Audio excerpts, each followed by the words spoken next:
last stream from the other night that I was covering on Zach Bryant. So the dude made a post on his IG. I didn't read the full thing. I just kind of glanced at it. But apparently the dude said that the song was like done 3 months prior, even though he posted like a snippet of it and stuff like that. But even though, you wrote a song that wasn't even actually, he didn't actually write it. The labels wrote it. The writers that did all the writing. Like I said, and like I've said, is I've learned from other people in the part of the music stuff, just listening from other artists that have like exposed the ins and outs of the industry and the music labels, especially like Big Machine record label in Nashville, Tennessee, even though it's ran by Scott Machetta. But um, so let me give you this here. Those songs that he sings are written by different artists that are songwriters. Hardy's a songwriter. Even Morgan Wallen's a songwriter.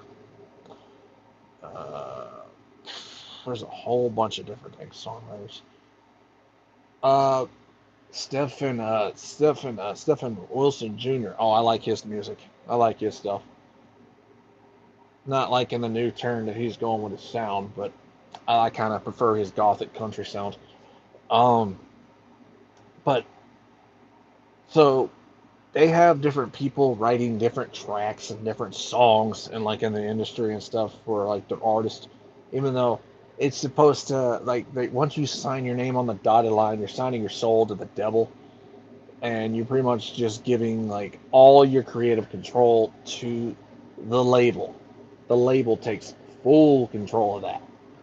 So what they can do is they will run you ragged. They'll run you ragged like a wet dog. Is what they're doing. And how do I know? Because coming from other artists, and that is where I get my input is from other artists that I follow and listen to. That's why I like music that much. Like I try to learn the ins and outs and the deep dives of the stuff. But a bunch of people are in a room, like these stupid bigwigs, like they're pulling all the strings on like everything that the artist is supposed to be singing, and like you're supposed to be promised to be able to you're supposed to be promised to be able to like express whatever you're feeling and write whatever you feel. Nope. Label controls every bit of that. Like they control everything. Like it's all business moves. Like you don't have any creative control. They write what they write, they give you the sound, and they run with it. That is the way the record label is when it comes to music. For God's sakes. Like they promise all these artists all this type of just like success, and like they're gonna be a top star, they're gonna do this, they're gonna do that. Next thing you know, they got you sitting on the shelf collecting dust, and they go to their next guy. So that's this thing though. Everything that Zach Bryan's, all those songs, any song that Morgan Wallen, Hardy, any of them, they're it's all done by the writers, the instrumental guys that are all in the room, and whatever they decide your sound and stuff is. Like you don't have that creative control like you would be if you're an independent artist. It's more it's more controlled in the industry.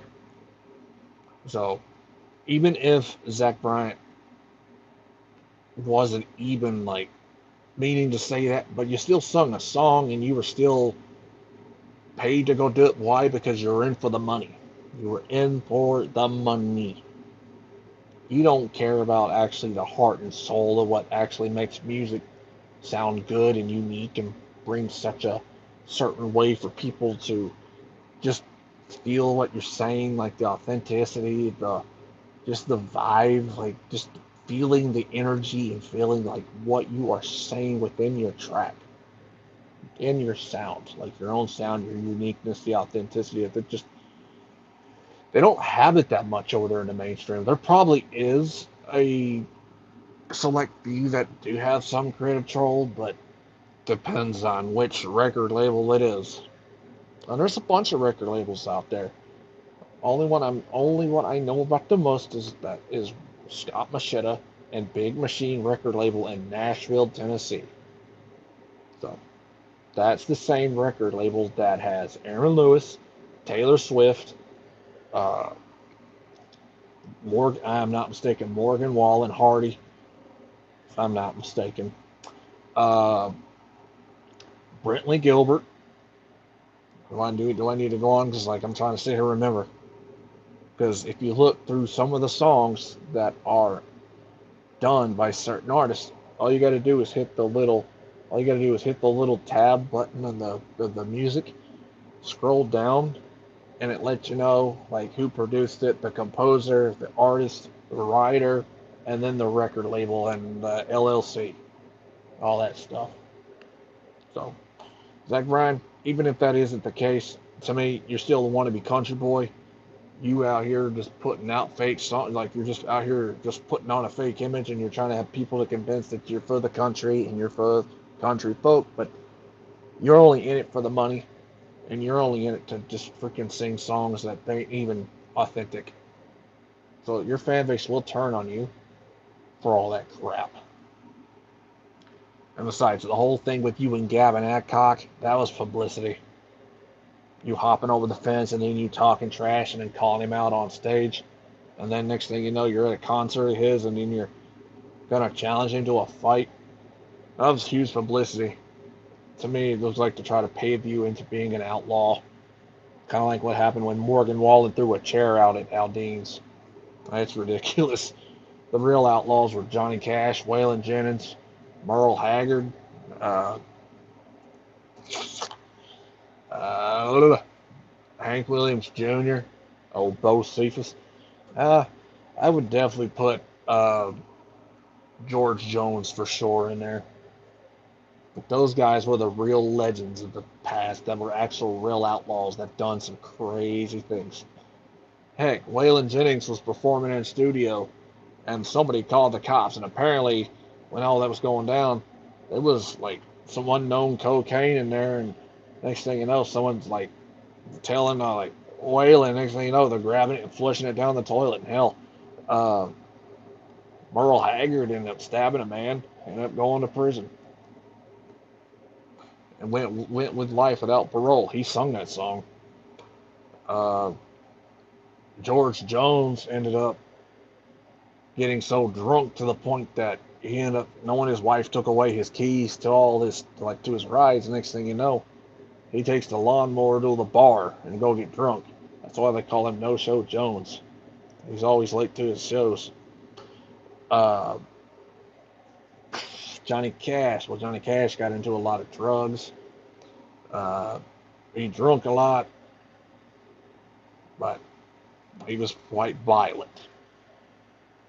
I don't know if he served time in any type of thing, even though people are like, well, he wrote Folsom Prison. Well, he actually performed in Folsom Prison too.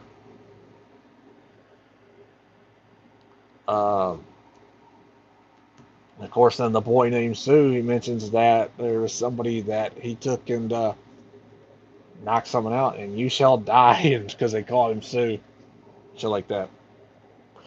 Even though I don't know if that's like an actual real thing, but it could have just been a song. But who would really name their boy named Sue? That's a female's name. Um, Shit. Hank Williams Jr. Oh man, the possum. They sure like to get drunk, but that man survived a mountain incident. That man survived a crazy mountain incident that happened in Montana. Whew. But those guys are real outlaws that like defined the system. Like they were against the system. They fought against the system, but they were true blue outlaws of the time in country music. Unlike how they're trying to paint Morgan Wallen, Zach Bryant, Gavin Adcock, or any of these guys that are out here trying to do things. And then they're trying to get Big Plug in on the whole country rap thing too. They're trying to get him on the whole country rap thing to try to make country rap mainstream. Well, he got arrested in not Nashville. He was arrested in Dallas for being high, and he also had a gun.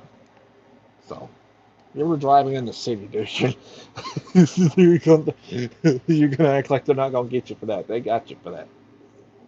So they're trying to make country rap like mainstream, while the independent artists are actually making it what it's supposed to be: rap with country lyrics about country shit, and not just rap with gangster, like just gangster instrumentals.